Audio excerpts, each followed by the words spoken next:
Corporate action atau tindakan korporasi atau aksi korporasi adalah tindakan yang dilakukan oleh perusahaan. Jika perusahaan tersebut adalah perusahaan publik, maka aksi korporasi tersebut dapat mempengaruhi harga saham atau obligasi yang diterbitkan oleh perusahaan tersebut. Berikut adalah jenis-jenis aksi korporasi yang akan dibahas di video ini. Aksi korporasi dilakukan perusahaan untuk 3 tujuan. Yang pertama adalah untuk mengembalikan keuntungan kepada pemegang saham, contohnya dengan membagikan dividen tunai atau dividen bonus. Tujuan aksi korporasi yang kedua adalah restrukturisasi perusahaan, yaitu aksi korporasi seperti merger, akuisisi yang ditujukan untuk mendorong operasional perusahaan, misalnya untuk tujuan profitabilitas yang lebih tinggi,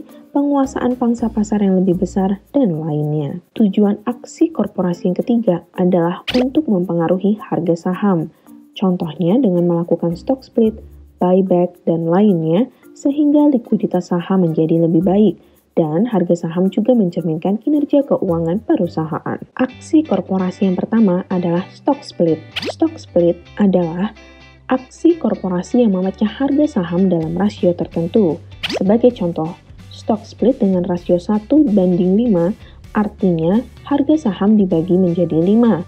Misalnya, harga awal saham sebelum stock split adalah Rp10.000 per lembar, maka setelah stock split rasio 1:5, harga saham berubah menjadi Rp2.000 per lembar. Namun, jumlah saham juga berubah menjadi 5 kali lebih besar, yaitu dari 100 lembar menjadi 500 lembar, sehingga total nilai saham tidak berubah. Tujuan perusahaan publik melakukan stock split adalah untuk meningkatkan jumlah saham yang beredar dan menurunkan harga per lembar saham agar menjadi lebih murah sehingga transaksinya menjadi ramai kembali. Stock split juga dilakukan dengan tujuan untuk menarik investor lebih banyak, terutama investor retail.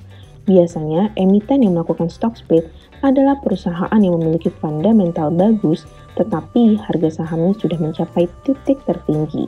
Berikut beberapa contoh emiten yang pernah melakukan stock split. Stock split juga dapat memberikan keuntungan baik bagi emiten maupun bagi investor. Keuntungan bagi investor adalah harga saham kian terjangkau.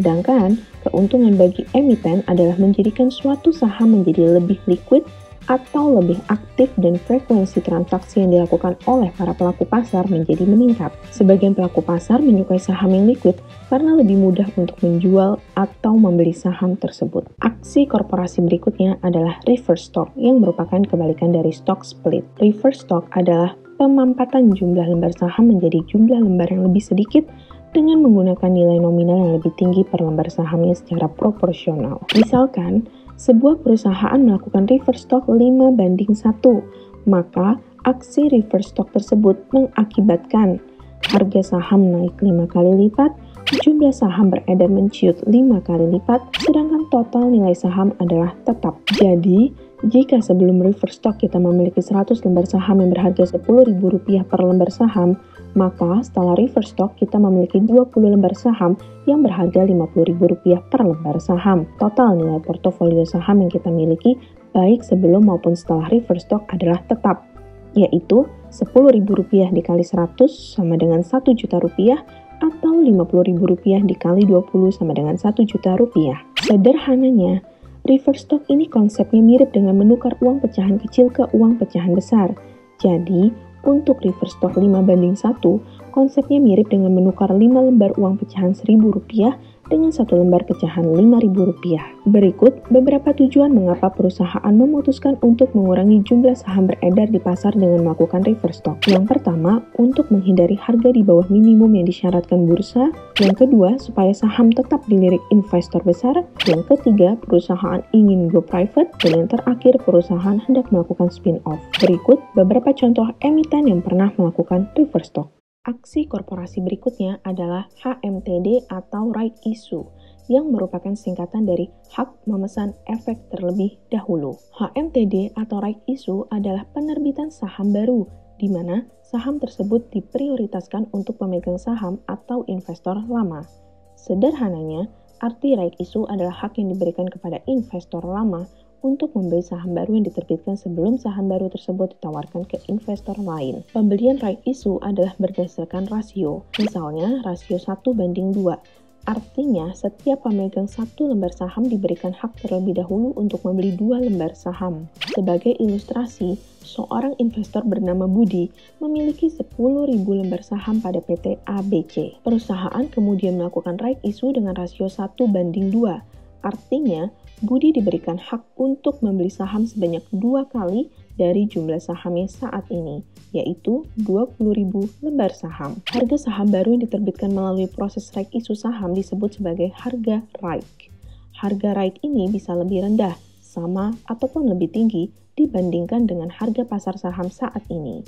Apabila hak ini tidak digunakan investor lama, maka bisa diambil oleh investor baru atau biasa disebut sebagai standby buyer. Konsekuensi lainnya, apabila investor lama tidak membeli saham baru yang diberikan lewat right issue, maka porsi persentase saham investor lama akan berkurang atau terdilusi. Pada umumnya, perusahaan melakukan right issue dengan tujuan untuk menambah modal kerja, ekspansi bisnis, hingga membayar kewajiban hutang.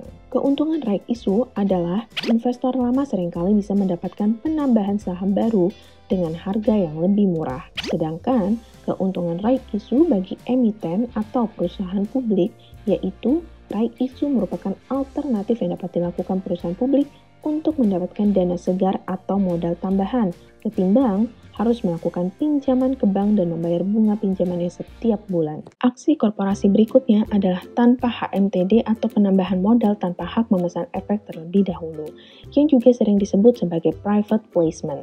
Tanpa HMTD atau private placement adalah aksi penambahan modal dengan cara menerbitkan saham baru oleh perusahaan yang penjualannya langsung ditargetkan ke investor besar atau grup investor tanpa melalui transaksi reguler di bursa saham. Private placement sering dipersamakan dengan right issue walaupun mereka memiliki persamaan tetapi mereka juga memiliki perbedaan. Persamaannya terletak pada tujuan mereka, yaitu menghimpun dana-dana segar secepat mungkin untuk penambahan modal. Caranya sama-sama menerbitkan saham baru sehingga saham beredar di publik bertambah.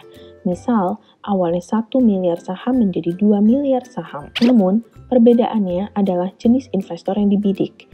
Dalam private placement, yang dibidik adalah investor-investor baru yang belum memiliki saham perusahaan tersebut. Sedangkan right issue membidik investor-investor lama. Aksi korporasi berikutnya adalah MSOP dan ESOP. MSOP atau Management Stock Option Program adalah program kepemilikan saham yang diberikan perusahaan kepada direksi dan dewan komisaris dalam rangka kompensasi kepada mereka. Sedangkan ESOP atau Employee Stock Option Program adalah program kepemilikan saham yang diberikan perusahaan kepada karyawan-karyawannya sebagai bentuk kompensasi perusahaan kepada pegawainya. Dalam setiap kebijakan tentu ada tujuan yang baik, begitu pula dengan program MSOP dan ESOP yang memberikan banyak keuntungan ini. Berikut beberapa tujuan dari MSOP dan ESOP. Yang pertama adalah tunjangan atau modal pensiun. Pada umumnya, program MSOP dan ESOP dirancang sebagai tunjangan atau modal pensiun untuk manajemen dan karyawan di hari tua kelak. Yang kedua adalah rewards. MSOP atau ESOP ditunjukkan untuk memberikan penghargaan kepada seluruh manajemen dan karyawan atas kontribusinya yang membantu meningkatkan performa perusahaan. Yang ketiga adalah peningkatan motivasi dan komitmen. Dengan adanya MSOP atau ESOP, maka hal ini bisa meningkatkan motivasi dan komitmen karyawan terhadap perusahaan di mana akan berdampak pula pada peningkatan produktivitas dan kinerja perusahaan. Yang keempat adalah meningkatkan loyalitas perusahaan. Pemberian saham melalui program MSOP atau ESOP diyakini mampu meningkatkan loyalitas manajemen dan karyawan. Dengan begitu, ada keterikatan batin yang membuat karyawan seolah mendapat bagian tersendiri dalam kepemilikan perusahaan tersebut. Meski saham yang diberikan pada setiap karyawan tidak dalam jumlah yang besar, namun kebijakan ini dinilai efektif untuk mempertahankan setiap karyawannya, sehingga dapat meminimalisir terjadinya turnover yang beresiko menurunkan citra perusahaan. Yang terakhir adalah untuk menimbulkan rasa memiliki. Dengan adanya program MSOP atau ESOP, dapat menimbulkan rasa memiliki bagi karyawan terhadap perusahaan karena adanya bagian dari karyawan di dalam perusahaan yang bisa menumbuhkan rasa tanggung jawab sekaligus semangat kerja karyawan untuk turut serta dalam merealisasikan kemajuan perusahaan. Aksi korporasi berikutnya adalah buyback saham. Buyback saham adalah tindakan pembelian kembali saham oleh perusahaan yang menerbitkan saham tersebut. Biasanya, buyback saham dilakukan oleh perusahaan ketika merasa harga saham mereka undervalue atau terlalu murah. Adapun rentang waktu aksi beli kembali saham oleh para emiten ini antara 6 bulan hingga 1 tahun. Untuk diketahui, ada 2 cara emiten melakukan buyback, yaitu tender offer dan pembelian langsung lewat pasar terbuka. Lewat tender offer artinya perusahaan menawarkan pembelian saham kepada pemegang saham di harga tertentu. Hal yang menarik dari tender offer adalah harga yang ditawarkan biasanya lebih tinggi dibanding harga di pasar. Sementara, bila buyback dengan membeli saham kembali melalui pasar terbuka, perusahaan membeli langsung di pasar terbuka dengan harga pasar.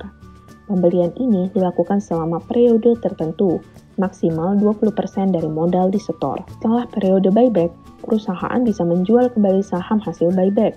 Dengan penjualan ini, perusahaan akan mendapatkan cash dari serapan saham yang dijual. Terdapat beberapa tujuan perusahaan melakukan buyback, misalnya saja untuk meningkatkan nilai dari saham yang masih beredar, atau mengurangi jumlah lembar saham yang tersedia di pasar modal, atau untuk mencegah pemegang saham untuk mengontrol pergerakan harga saham dari perusahaan yang bersangkutan. Aksi korporasi berikutnya adalah saham bonus.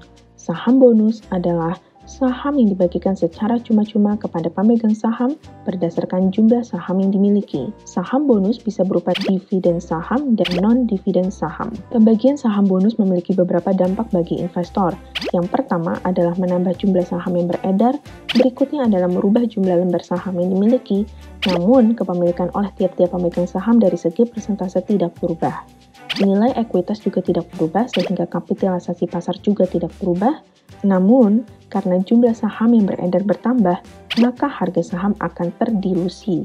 Hal ini mirip dengan apa yang terjadi dengan stock split. Selain itu, saham bonus akan meningkatkan likuiditas saham di bursa.